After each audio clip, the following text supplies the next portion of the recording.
Welcome to Under the Covers. I am your host, Siren, and tonight I am your guide through the depths of the darkness. Pour yourself a drink, do some gardening, and curl up under the covers as we surrender into the abyss.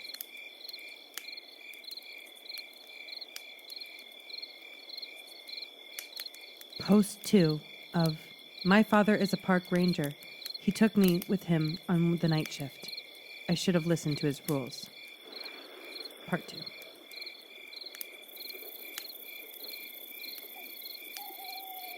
So much has happened since my last update. While I tell you what happened, please keep one thing in mind. Stay away from the forest. Forget everything I told you last time about recreation and nature and all that. It's not worth it. It really isn't. I didn't want to say it, but deep down I knew. I knew it was my fault that my dad went missing. No matter what cryptid creature roamed the park, he'd been safe until I showed up. Through me, he'd showed them he had a weakness, and they fed on his fear. Now it was possible I would never see him again, and it was my fault. I knew it. I just chose to bury it deep down in my chest and let it sink deeper into my stomach.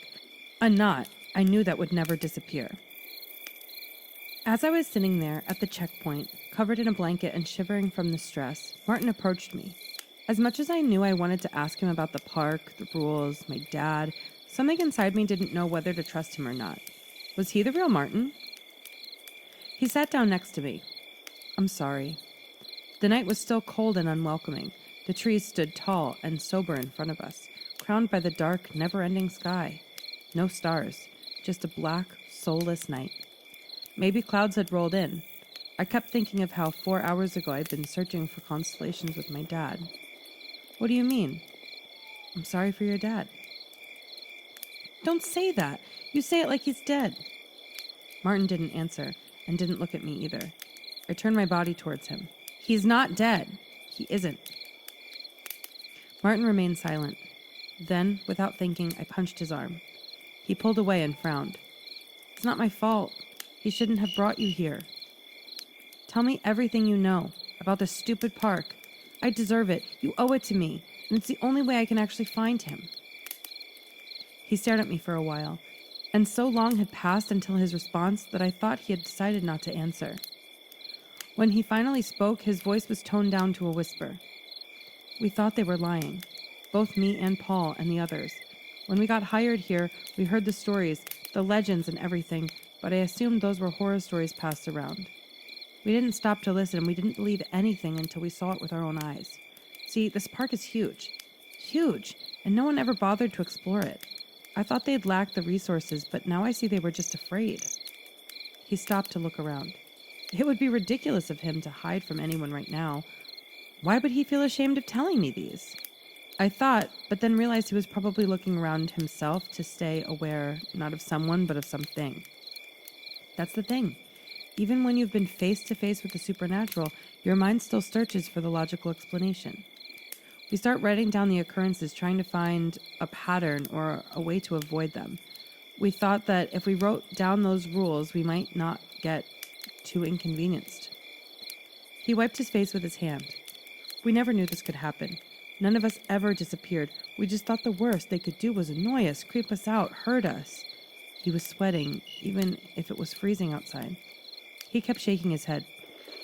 Paul always refused to believe. He'd never actually seen anything. I sighed. I felt too alert to let my guard down and cry, but I caved. And I wanted to. Why do you let tourists out here? Campers. They only care about those who wander off. They search for you in your soul, the desire to get lost, and then they help you. A shiver ran down my spine, for no reason. I hugged myself, then sneezed. I need your help to find him. Tomorrow morning. No, Martin, he could get hurt. I turned towards the darkness of the trees. He's out there, alone now. Who's out there? Said a woman coming out of the cabin. My dad, he's missing. She frowned, then looked at Martin. Which post? 62, he replied. Shit, that's my next shift. I could look for him with you if you want. I'll take my car and go to the post. Tell me if anything shows up. Martin looked back at the cozy cabin, warmly lit, then to the dark woods. With a sigh, he stood up and started walking to his car. I followed. He locked the car doors, and then I called my dad. My heart was beating so fast, I thought it would break free from my chest. No answer. I took a deep breath. Right. We should look for his ATV first. We drove back to his post and then started checking the other paths off the main road. His ATV couldn't have gotten too far. We found it parked in front of a big oak tree, but no trace of my dad. The trees surrounding it made it impossible for the car to pass through, so we came to the grim conclusion that we had to get out and search for him by foot. We ran over the rules one more time. No weird markings. Dead blue. Whistling, loved ones, one-armed man. Got it. I held onto Martin's arm as we sunk deeper into the trees, our flashlights drawing out more shadows than usual, calling out for him, begging him to come out. I yelled his name over and over until my throat started to hurt. I could feel branches hanging onto my clothes in unnatural twisted angles. At one point, we stopped dead in our tracks. Ahead of us, behind a tree, something was moving. Who's that? Oh, wouldn't you like to know? We both froze. What? The old lady voice continued. Who could it be? It was as if she was hiding behind the tree. One of her bony hands appeared from one side, and the other side from the other. She moved them around, tracing the outline of the tree with her fingers. It looked as if she was playing with us, to make the tree seem like it had hands. I knew I had to try. Have you seen my dad? Have you seen my face? She replied instantly. No. Would you like to? I turned to Martin right when the old lady, or whatever it was, jumped out from behind the tree. Even though I hadn't seen her face, I could make out how grotesque it looked, judging from Martin's expression. He fired a few shots, and I heard a wail like nothing else I had heard before. I felt as if my ears were ripped off. Then, silence. I don't think it's safe, Kev. No shit. I'm sorry about your dad. I'm sure he's fine. We'll search for him in the daylight. No, he could die by then. Every moment is precious. I thought Martin was looking at me angry, but I realized two things. One, he wasn't looking at me, but behind me. And two, he wasn't angry, but confused. Kev, don't move.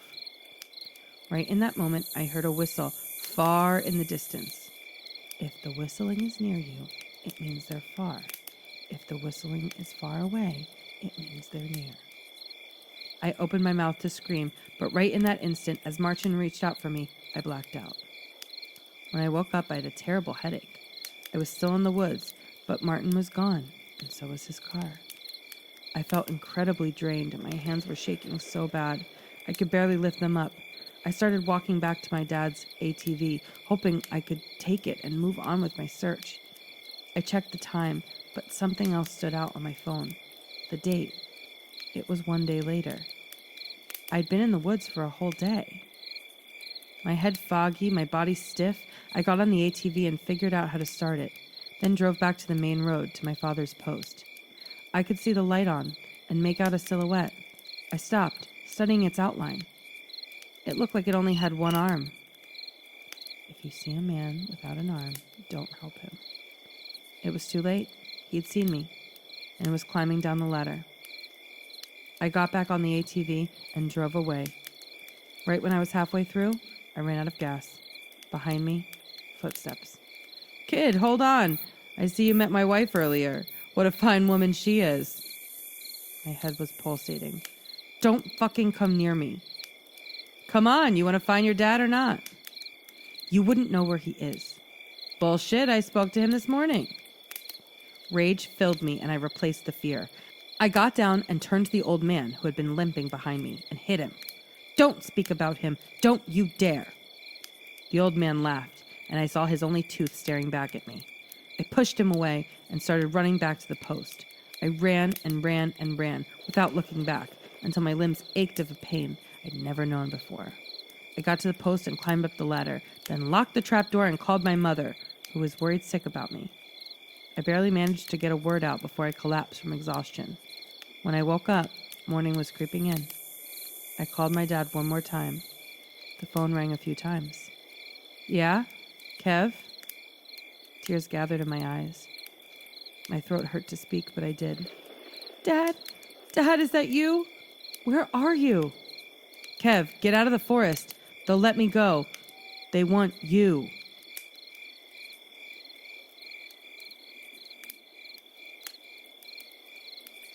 Post 3 of My Father is a Park Ranger. He took me with him on his night shift. I should have listened to his rules. Final part. It didn't make sense. I stared at the floor, phone in hand, speechless. What do you mean? Where are you exactly? Kev, don't come after me. I can't do that. I can't just leave you there. I could make out heavy breathing on the other side of the phone.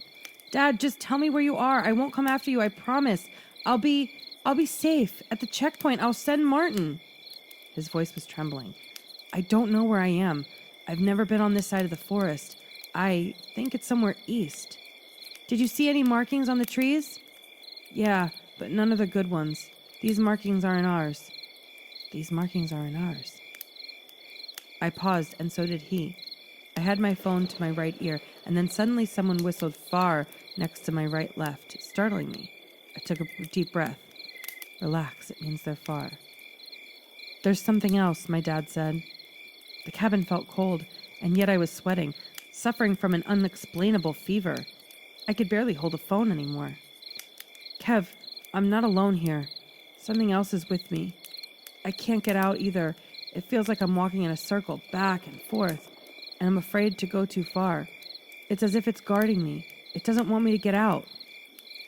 I heard another whistle to my left, only this time it didn't feel like it was directly into my ear anymore. They're getting closer. Right, I have to go. I wanted to hang up, but my hand wasn't listening to me. I just let the phone fall to the ground.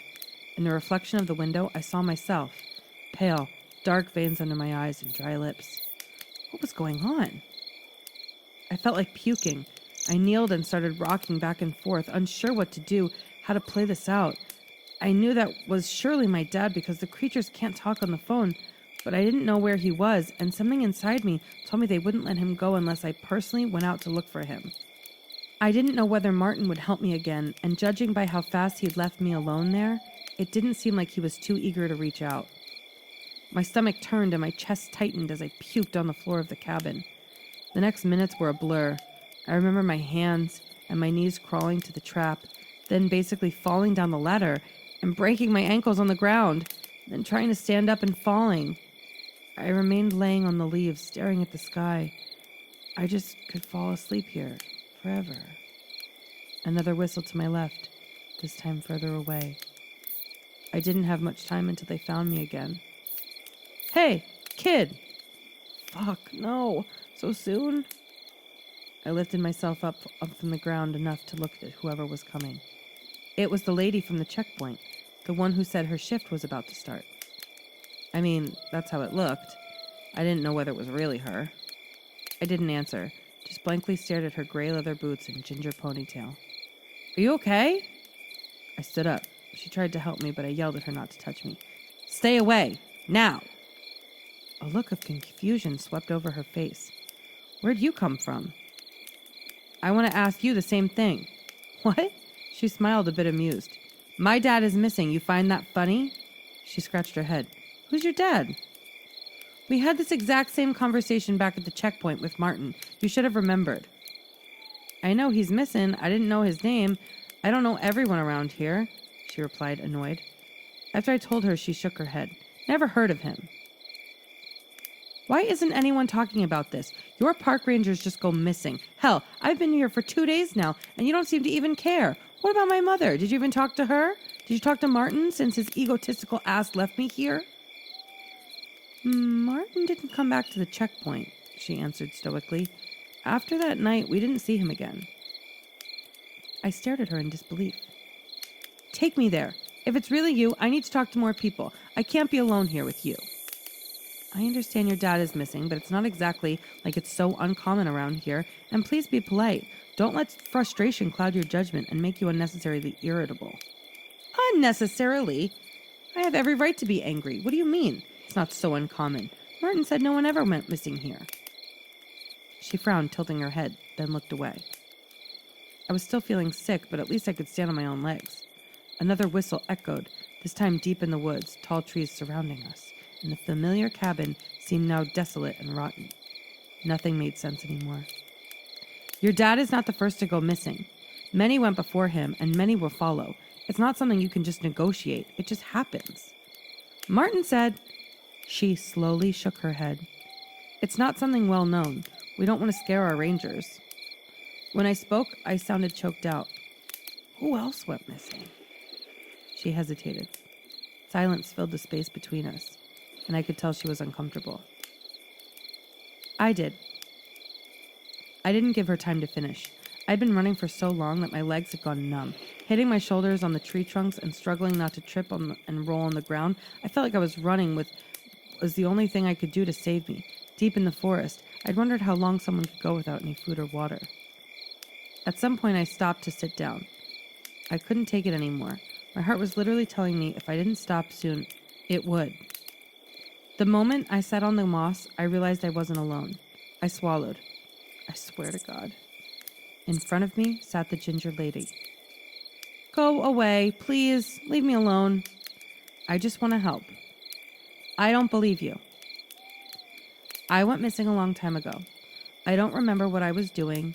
Patrolling around, I think. Anyway, Post 62 is notorious for interesting stuff happening around. 62, 24, 46. They're not haunted, generally speaking, but energy points. And them. As far as I know, they come from the earth. They're corpses. Forests used to be the humanity's cemeteries and ritual dumpsters in general. I don't know what went on around here, but these woods have swallowed so much blood. It's like mass, this blood, this death. The more it gathers, it creates this gravity and asks for even more. More blood, more death. She was softly murmuring, as if telling a bedtime story. I saw those markings and I didn't even recognize them. I was ashamed to call and ask. I thought they'd been part of my training, and not recognizing them would have made me look bad. Back then, no rules were written down, she sighed. Anyway, I came to this clearing in the woods, and, well, I don't remember how I died. All I know is that I was following my mom's voice. I don't remember how it sounds like now. How long have you been here? She ignored my question. You are still alive. You could leave. I want to, well, tell you it's not that bad here. She smiled, but her eyes didn't. There's always something to do here. There's always some looking for another. I shook my head as she nodded. Okay, well, you're looking for your dad. I think you already know what you need to do. Look behind you. I did. Behind me, a blue triangle, almost fluorescent. When I turned back to her, she was gone. I walked and walked, each step muffled by the damp earth and the fallen leaves. You know, I never have been in such woods before. They didn't feel alive in the usual way. Millions of little lives roaming around, but they felt like a being of their own. The earth rose and fell under my feet, almost mocking my breaths. I passed a bridge, and then a tunnel in one of those god-forsaken mountains. And when I got out, I could hear whispers and whistles. How are you? Why, I'm fine, just a little ravished. Well. Wait, it's soon, I believe. I believe too. Do you believe? Yes, soon.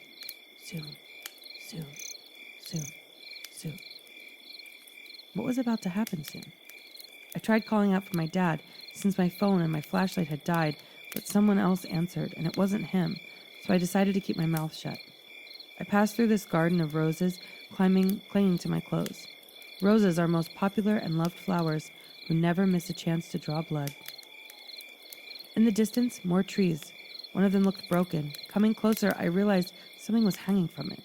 Or someone. I didn't recognize their face. I kept walking and saw more, hanging from the trees.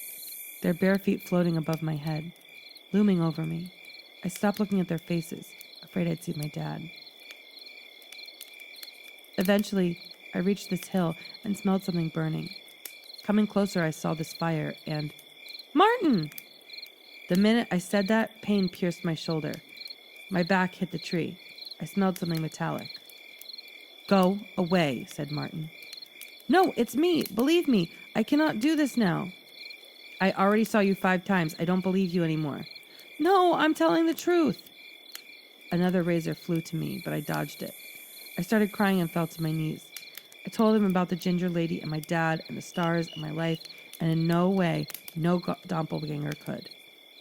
They could try and take my life, but they don't know anything about it. Martin's gaze softened. He sighed. I saw over 12 sunsets here. I had to kill them to eat. The mimics, I ate their meat. They mimicked my family, loved ones. They even mimicked you. I've killed my family countless times here. Countless. We talked for a while. He told me he didn't want to go any further because he'd seen a clearing and had a bad feeling, and I understood. At one point, he interrupted me. Can you hear the fire? Truly, I heard no rustling. Not of leaves, not of the wind, not of the fire.